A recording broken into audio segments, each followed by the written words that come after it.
అదే RTV app. వార్తల్ని క్షణాల్లో చదివే అవకాశం ఉంటుంది. ఒక న్యూస్ పేపర్, ఒక టెలివిజన్ ఛానల్. కాంగ్రెస్ పార్టీ అధినేత గౌరవనీయులు పెద్దలు శ్రీ కేసీఆర్ గారు నిర్ణయం మేరకి, పార్టీ అధ్యక్షుల నిర్ణయం మేరకి ఇవాళ బీఫామ్ నాకు మెదక్ పార్లమెంట్ నియోజకవర్గంలో బీఆర్ఎస్ పార్టీ నుంచి బీఫామ్ ఇవ్వడం జరిగింది. ఆ బీఫామ్ నామినేషన్ పత్రాలు ఇవాళ పవిత్ర దేవాలయం కోనాయపల్లి శ్రీ వెంకటేశ్వర స్వామి ఆలయానికి వచ్చి వెంకటేశ్వర స్వామి దగ్గర పూజలు చేసుకొని వారికి ప్రార్థించి వారి బ్లెస్సింగ్స్ తీసుకోవడానికి ఇవాళ వచ్చి పూజలు చేసుకోవడం జరిగింది. వారి దగ్గర పూజా కార్యక్రమం ముగించుకొని మెదక్ కలెక్టర్ ఆఫీసులో నామినేషన్ వేయడానికి బయలుదేరుతూ ఉన్నాం. ఇవాళ ఈ భగవంతుని ఆశీస్సులతో పార్టీ ఏదైతే నిర్ణయం మేరకి శాయశక్తుల ప్రయత్నించి ప్రజల ఆమోదంతో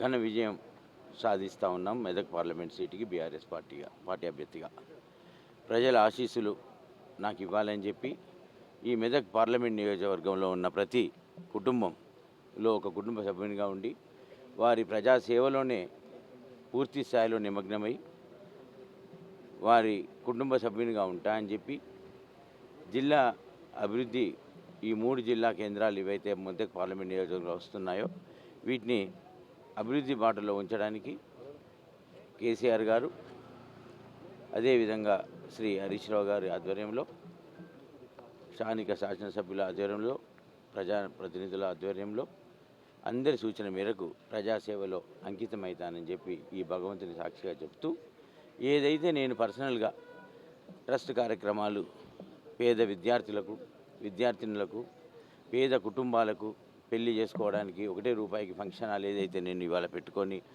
ప్రజల దగ్గరికి ఒక కార్యక్రమంతో నేను వచ్చానో, ఈ భగవంతుని మీద ఈ ఆలయం ముందట నా నామినేషన్ పత్రం దేవుని పాదాల దగ్గర పెట్టి వారి దీవెనలు తీసుకొని ఆలయం బయటకు వచ్చిన తర్వాత పత్రికాముఖంగా ఇవాళ నేను ఆ దేవుని మీద ప్రమాణం చేసి చెప్తా ఉన్నాను.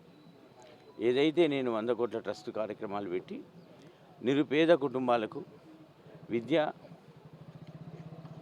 తర్వాత నిరుపేద కుటుంబాలకు ఫంక్షన్ హాల్స్ కట్టి 1 రూపాయికి వాళ్ళ శుభకార్యాలు చేసే విధంగా కష్టపడి వారి సేవకు నా జీవితం అంకితం చేస్తానని చెప్పి ఈ ఆలయ సాక్షిగా ఈ ప్రత్యక్ష వెంకటేశ్వరుని మీద ప్రమాణం చేసి నేను ఇవాళ నియోజకవర్గ ప్రజలకు చెప్తా ఉన్నాను. ఒక సేవకుడిగా నేను మెదక్ పార్లమెంట్ నియోజకవర్గానికి ప్రజల దగ్గరికి వస్తూ ఉన్నా.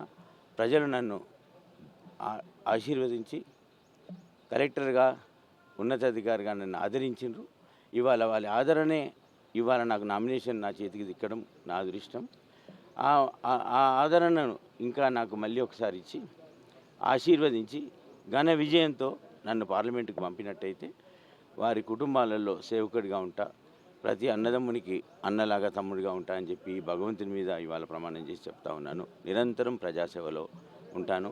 సేవకుడిగా నేను ప్రజల దగ్గరికి వస్తున్నా. నాకు దీవెనలు ఇవ్వండి. మరిన్ని వీడియోస్ కోసం ఛానల్ ని సబ్స్క్రైబ్ చేయండి. లేటెస్ట్ అప్డేట్స్ కోసం వాట్సాప్ ఛానల్ ని ఫాలో చేయండి. అండ్ లింక్ డిస్క్రిప్షన్ లో ఉంది.